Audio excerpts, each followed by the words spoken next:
Dari sini kita akan mengingat deretan huruf atau abjad yang terdiri dari 50 digit, dibagi menjadi 5 baris dan 10 kolom. Langkah terakhir yang perlu kita lakukan adalah kita membayangkan lokasi yang kita pilih, kemudian kita hubungkan dengan abjad yang sudah kita jadikan benda.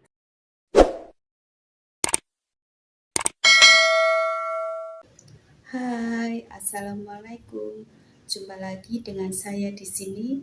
Yang belum tahu saya, perkenalkan, nama saya Prapti Hartiningsih. Saya pernah mendapat Grandmaster of Memory nomor 19 dunia saat mengikuti kejuaraan daerah di Malaysia tahun 2003. Tapi bukan itu yang mau saya bahas di YouTube channel saya kali ini. Saya ingin sharing atau berbagi tentang teknik-teknik ingatan atau tips-tips mengingat sehingga teman-teman bisa mengingat dengan senang, santai, selesai. Sebelumnya, please like, comment, and subscribe. Terima kasih. Kali ini saya ingin berbagi tentang tips-tips mengingat, yaitu cara mengasah otak dengan mengingat deretan huruf atau abjad secara acak. Bagaimana caranya? Kita bisa menggunakan beberapa atau salah satu teknik-teknik ingatan yang pernah kita bahas sebelumnya. Kita akan membuat deretan abjad atau huruf secara acak sebanyak 50 digit ya. Saya bagi menjadi 5 baris dan 10 kolom. Simak berikut ini.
Dari sini kita akan mengingat deretan huruf atau abjad yang terdiri dari 50 digit, dibagi menjadi 5 baris dan 10 kolom.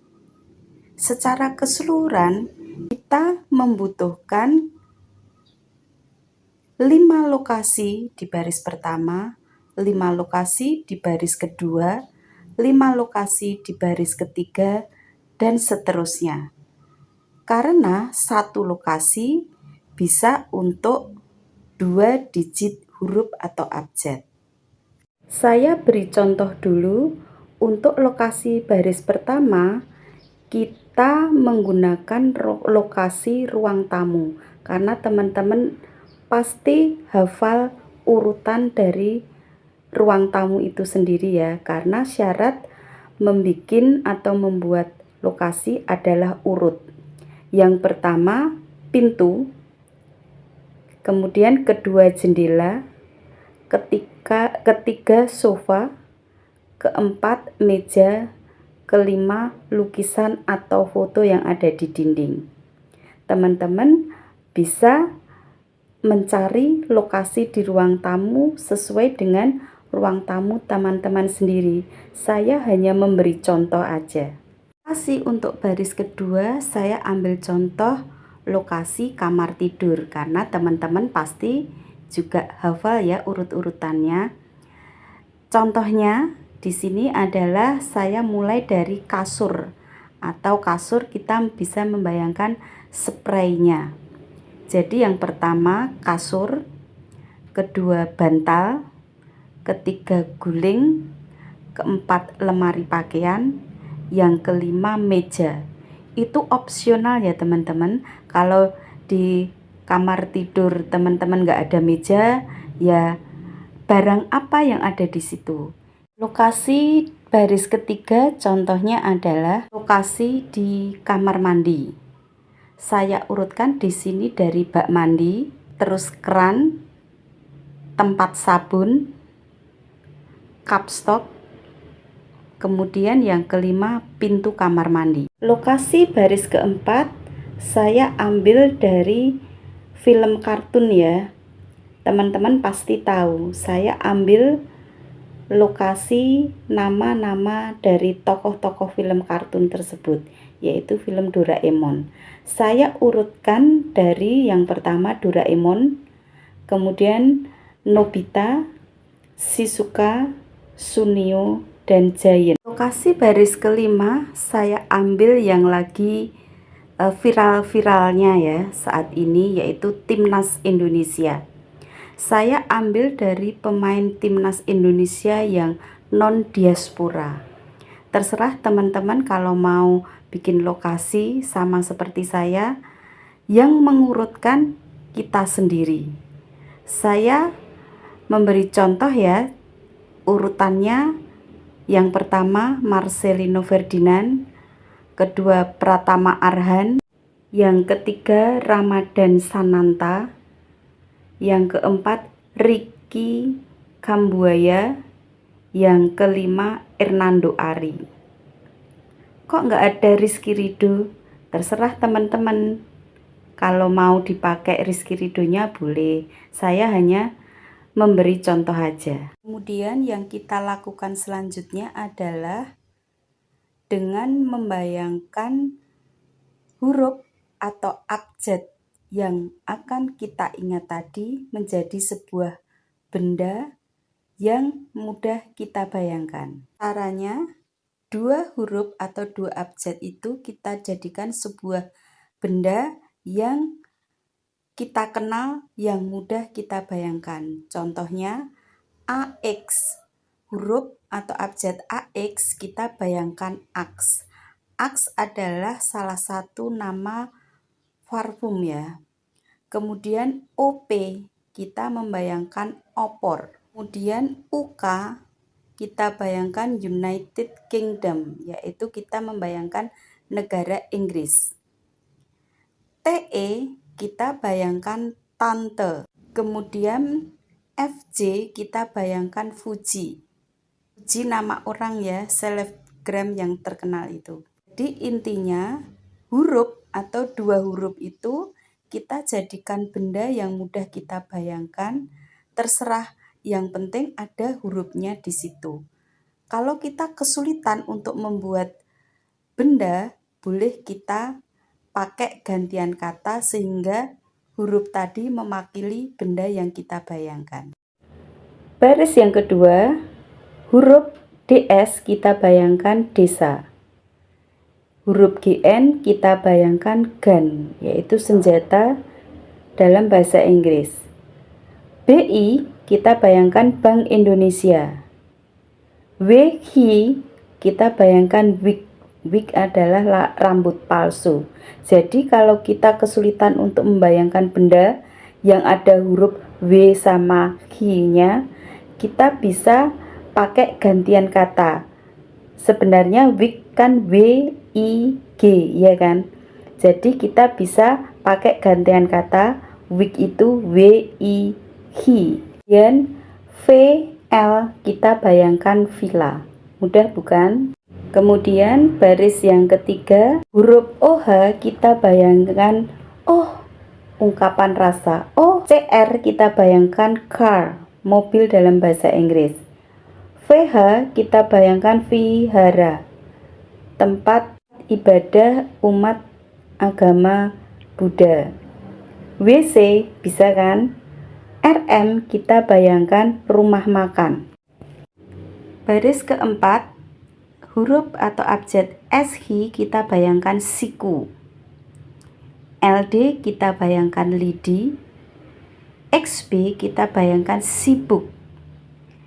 NU kita bayangkan niup. GI kita bayangkan gigi.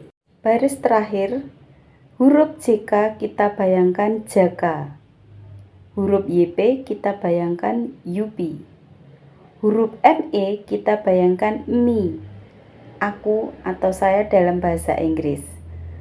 Huruf AF kita bayangkan Arif, nama orang ya. Kemudian yang terakhir ZT kita bayangkan Z. Langkah terakhir yang perlu kita lakukan adalah kita membayangkan lokasi yang kita pilih, kemudian kita hubungkan dengan abjad yang sudah kita jadikan benda. Sebagai contoh, untuk baris pertama, lokasinya kan pintu, jendela, sofa, meja, lukisan. Itu adalah benda-benda yang ada di ruang tamu ya. Kita bayangkan pintu dihubungkan dengan aks. Terserah, misalnya buka pintu, wah baunya parfum aks. Kemudian jendela opor, kita bayangkan kita lihat jendela, oh di seberang jalan kita ngelihat jendela ada orang jualan opor. Kemudian sofa UK, bayangkan sofa itu dibeli dari Inggris. Meja kita hubungkan dengan tante, misalnya meja di lab tante. Lukisan Fuji, bisa juga lukisan gunung Fuji. Hal yang sama kita lakukan untuk baris kedua, ketiga, keempat, dan kelima. Caranya juga sama, jadi hanya menghubungkan antara lokasi yang kita pilih dengan benda yang sudah kita bayangkan. Jadi untuk merecall keseluruhan benda yang terdiri dari 50 digit huruf atau abjad, yang terdiri dari 5 baris dan 10 kolom, kita hanya mengingat atau merecall lagi lokasi yang kita pakai. Di lokasi ini ada benda apa ya? Tadi benda itu untuk mewakili huruf apa dan huruf apa. Kan tadi satu lokasi ada 2 huruf. Teman-teman bisa mencoba sendiri sehingga bisa membantu untuk konsentrasi, membantu untuk meningkatkan daya ingat, juga untuk mengasah ingatan dan mengasah otak kita. Nah teman-teman, itu tadi salah satu cara ya untuk mengasah ingatan atau mengasah otak dengan cara mengingat deretan abjad atau huruf secara acak. Selain untuk mengasah otak, itu bisa dipakai untuk meningkatkan kecerdasan, meningkatkan kreativitas, meningkatkan daya ingat, meningkatkan imajinasi, juga melatih ketekunan atau ketelitian. Sampai jumpa di video-video saya selanjutnya. Sebelumnya, please like, comment, and subscribe. Terima kasih.